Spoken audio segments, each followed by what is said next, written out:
katanya man la syaikha lahu fasyaitanu syaikhuhu. Dan ada perkataan yang lain menyebut man lam yakul lahu mursyidun fasyaitanu mursyiduhu. Satu makna. Di sini disebut man la syaikha lahu fasyaitanu syaikhuhu. Apa maksud? Artinya barang siapa yang tiada baginya guru yang menunjukkan jalan ini, maka syaitanlah gurunya. Jadi perkataan ini maksudnya tuan-tuan, message yang nak disampaikan oleh Syekh Tajuddin An-Naqsyabandi. Jadi maksud dan tujuan yang nak disampaikan oleh Syekh Tajuddin An-Naqsyabandi ialah membawa bahawa kita si salik, artinya orang yang hendak menjalani jalan kepada Allah SWT, mencari redha Allah SWT ini, tak dapat tidak tuan-tuan, dia perlu dan juga berhajat kepada seorang syekh. Maksud syekh di sini syekh tarbiyah atau syekh murabbi. Seandainya sekiranya yang selalu dia nak berjalan mencari redha Allah tetapi tanpa dipimpin oleh seorang syekh, maka ditakuti dibimbangi bahawa syekhnya adalah setan. Syekh setan. Jadi syaitanlah guru dia, takut. Sebab itu tuan-tuan, dalam perjalanan supaya kita tidak sesat jalan, kita sedang bertanya kepada orang. Sebab itu di antara rahsia dan hikmah Allah SWT menggunakan Al-Quran itu dengan surah Al-Fatihah. Surah Al-Fatihah seperti mana kita baca khutbah tadi. Wa ja'ala suratal hamdi fatihata kitabihi wa nuzulih. Allah Ta'ala telah menjadikan surah Fatihah itu pembukaan bagi kitabnya, Al-Qurannya. Coba tuan-tuan tengok dalam surah Al-Fatihah itu Allah Ta'ala mengajarkan kepada kita yang pertama sekali dengan Bismillahirrahmanirrahim. Bahawa pada Bismillah ibn-ibad lil-isti'anah, minta tolong. Dan kita minta tolong dengan Allah Subhanahu wa ta'ala. Berdoa pada Tuhan, ya Allah, ya Tuhan, tunjukkanlah aku jalan yang boleh menyampaikan kepada keredaan, seperti mana ulama-ulama kita sebut, agar kita senantiasa berdoa, ya Rabbi dullani tariqan ila mardatik. Wahai Tuhanku, tunjukkanlah aku jalan yang meraih keredaan-Mu. Jadi kita kena minta tolong pada Allah Subhanahu wa ta'ala, minta Tuhan pandu pimpin kita sendiri cara direct. Seperti mana Nabi Yuna wa Maulana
Jalan ini banyak.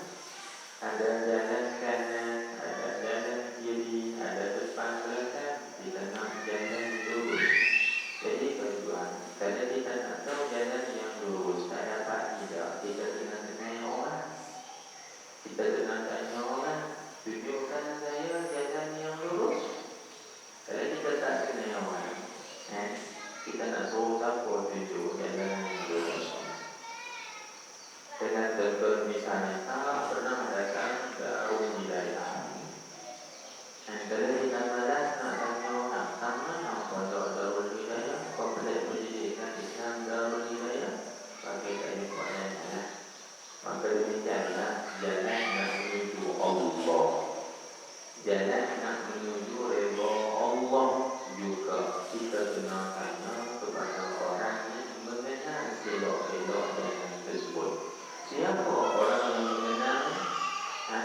Orang ini liku-liku jalan, lencang, lencong kanan kiri begitu begini nak sampai kepada Allah, jalan yang lurus nak sampai kepada Allah. Itulah contoh asalnya ialah para nabi dan rasul. Tetapi para nabi dan rasul itu mereka itu meninggalkan khulafah. Mereka itu meninggalkan pengganti mereka, iaitulah mursyid, murabbi. Jadi kita kena tanya kepada mursyid supaya mursyid ini boleh menunjuki jalan kita mendapat redha Allah Subhanahu wa taala. Jadi kalau kita tidak tanya mursyid, maka syaitan akan menjadi mursyid kita. Inilah maksud mana syaikhу lahu fasyaikhun syaikhuhu. Kerana jalan menuju Allah Subhanahu wa taala ini bahaya dia, ujian dia, tipu helaknya amat besar dan juga amat hebat. Jadi tak dapat kita, mesti kita kena mencari guru yang boleh menunjukkan kita jalan itu. Artinya jalan yang menuju kepada Allah Subhanahu wa taala. Inilah maksud dia. Begitu juga adalah kata-kata yang lain disebut wa man lam yakun lahu mursyidun fa mursyiduhu syaitanun. Sesiapa yang tidak ada baginya mursyid, maka mursyidnya adalah syaitan. Mursyidnya adalah syaitan. Itu bahaya. Maksudnya di sini tuan tak dapat tidak bagi seorang itu bila nak menjalani jalan ini, dia kena ada seorang mursyid yang boleh memimpin dia, memandu arah dia akan dapat redha Allah Subhanahu wa taala. Maka mursyid lagi ada datang kita bincang di antara ciri-ciri dia. Setengah ulama diumpamakan seperti mana seorang pekebun ataupun petani. Kita tengok ke depan. Baik, cuba kita tengok lagi disebut.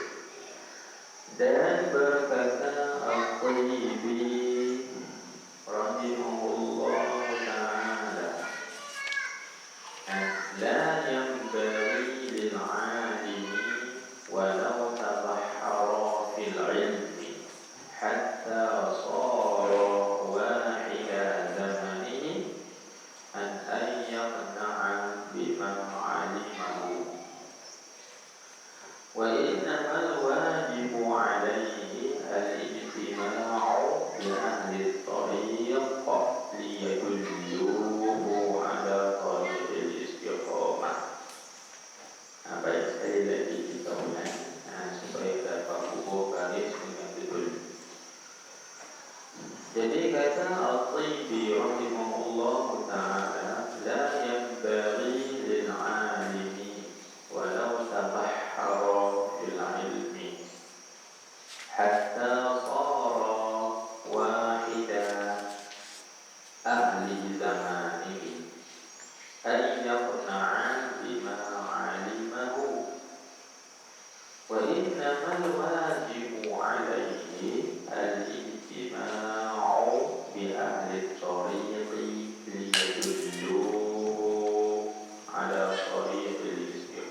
kata apa? Arti kata al-ilmi itu tiada sepatutnya bagi seorang alim berasa memadai dengan ilmunya. Tak sayudianya, tidak sewajarnya bagi seorang alim itu dia merasa mencukupi dengan ilmunya. Ini kita kena ingat bahawa kalau kita alhamdulillah Allah Ta'ala bagi rezeki pada kita rezeki ilmu yang banyak, pengetahuan yang dalam dan luas, tetapi kita dengan merasa mencukupi, kita dengan merasa memadai.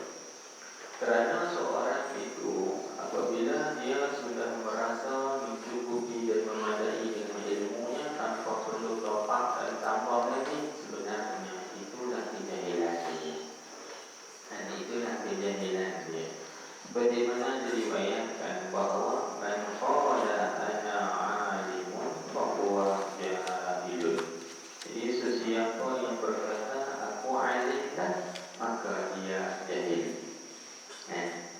Coba kita lihat Nabiyyuna wa maulana Muhammad sallallahu alaihi wasallam, Allah Ta'ala perintahkan padanya minta tambah lagi ilmu. Wa qul rabbi zidni ilman. Dan katakanlah olehmu wahai Rasulullah, Tuhanku tambahkanlah padaku ilmu. Sedangkan Nabi kita Muhammad sallallahu alaihi wasallam itu tuan-tuan, ialah orang yang menghimpunkan segala ilmu orang-orang yang dulu dan juga orang-orang yang kebelakangan ini, itu pun disuruh diperintah oleh Allah untuk menambahkan lagi ilmu pengetahuan. Kalau kita nak ukur ilmu kita dengan Nabi jauh mana alam sedikit pun tak terukur. Jadi di sini dia nasihat, tak sepatutnya, tidak sewajarnya bagi seorang yang alim itu, dia kata berasa memadai, mencukupi dengan ilmunya, sekalipun melaut ia pada ilmu. Walaupun kita kata ilmunya serupa macam laut, walaupun ilmunya serupa macam dengan laut pada pihak luarnya dan juga dalamnya. Laut yang panggil laut itu luas, laut itu pula dalam. Walaupun seorang itu sudah sampai tahap itu, jangan berasa mencukupi. Hingga mana? Yang kata laut ilmunya itu hingga menjadi ia seorang alim tadi yang tunggal ahli semasanya. Apa makna yang tunggal ahli semasanya? Artinya zaman itu, masa itu tidak ada seorang pun ilmunya macam dengan dia. Pada dalam bahasa Arabnya orang panggil la yusyariku ghairuhu fi ilmihi. Artinya orang lain sedikit pun tidak boleh kongsi di segi ilmu, tak sampai. Dia seorang saja yang sampai pada tahap ketinggian ilmu, kedalam ilmu dan juga keluasan ilmu pada masa. Walaupun begitu, tetapi dia jangan merasa mencukupi, dengan merasa memadai. Segala yang kita tahu itu hakikatnya dan sebenarnya masih lagi sedikit kalau kita nak bandingkan dengan ilmu Allah Subhanahu wa ta'ala. Sebab itu Tuhan sebut wa ma utitum minal ilmi illa qalila. Aku tidak berikan kepada kamu ilmu melainkan sikit. Dalam sikit itu banyak lagi yang kita tak tahu. Baik, tengok. Habis tu, jadi kita kata tengok di sini dia nasihat kepada kita. Kita tak perlu berjumpa dengan syekh-syekh mursyid, syekh-syekh murabi.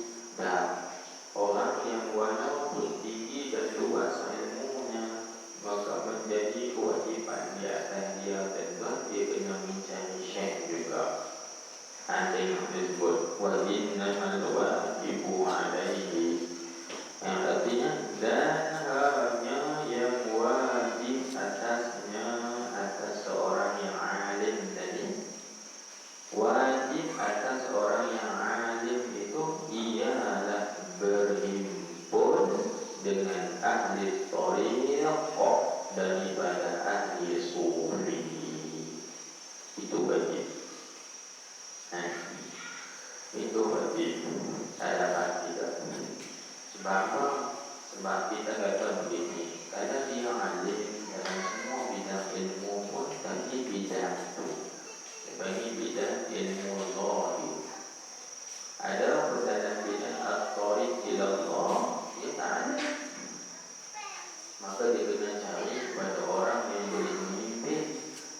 Baik, contoh di sini kita tengok satu perkataan yang kita sebut al-ijtima' di akhir tariq, yaitu ijtima'nya berhimpun dengan ahli tariq daripada ahli sufi. Itu isyarat apa kepada kita?